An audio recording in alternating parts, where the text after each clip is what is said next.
ఇంకా రాబోయే రోజుల్లో అన్ని మంచి శకునాలే, రాష్ట్రానికి మంచి జరగాలి.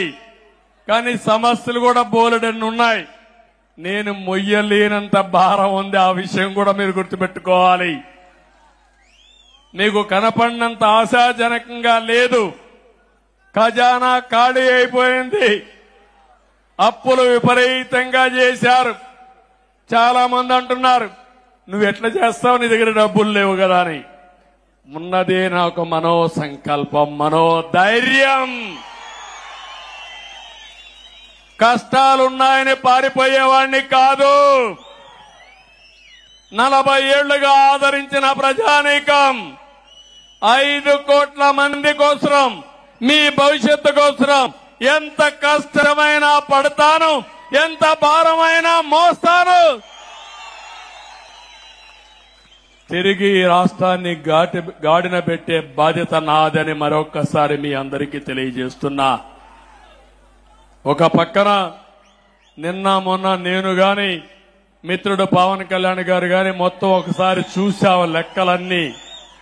ఇంకా లెక్కేస్తున్నాం, అంతుపట్టడం లేదు మాకు.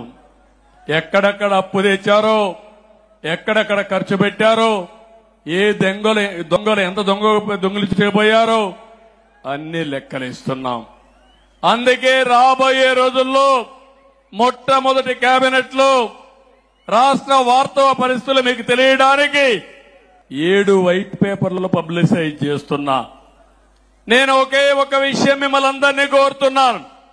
నేను చాలా సార్లు మీకు ఒక మాట చెప్పాను, ఈ రాష్ట్రం మనది. మేము ఈ రాష్ట్రానికి ట్రస్టీలు మాత్రం. కొంతమంది దొంగలు, స్వార్థపరులు ఈ రాష్ట్రాన్ని మొత్తం దోచేసే ప్రయత్నం చేశారు, మీకు నష్టం చేసే పరిస్థితికి వచ్చారు.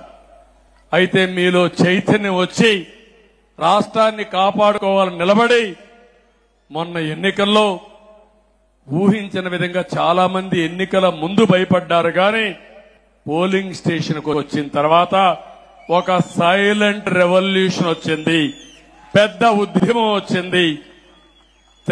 చరిత్ర తిరగరాసే అవకాశాన్ని మీరు తీసుకున్నారు.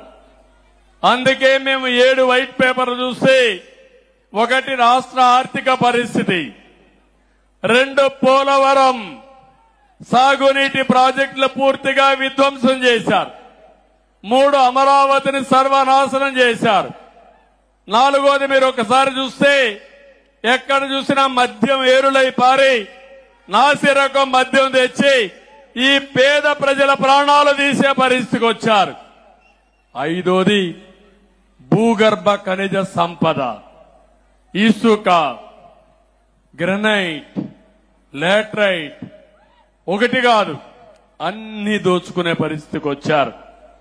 అదే సమయంలో ఇంకా 7 సబ్జెక్టులు పెట్టుకుని 7 సబ్జెక్టుల పైన వాస్తవాలన్నీ మేము ముందర పెడుతున్నాం.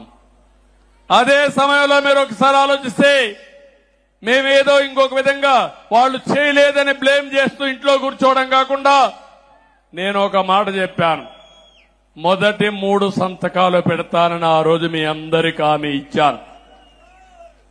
తర్వాత మీరు చూస్తే మొదటి సంతకం మా తమ్ముళ్ల ఉద్యోగాల కోసం మెగా డిఎస్సి.